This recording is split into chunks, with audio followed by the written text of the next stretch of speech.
Dude, you've got to see this. The smooth-coated otter is basically nature's little engineer.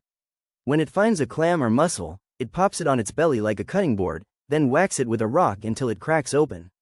It's literally using tools, rocks, to get at its dinner. Imagine sitting on a beach picnic and seeing an otter grab a pebble, plant that shell on its chest, and smash away like it's cracking nuts.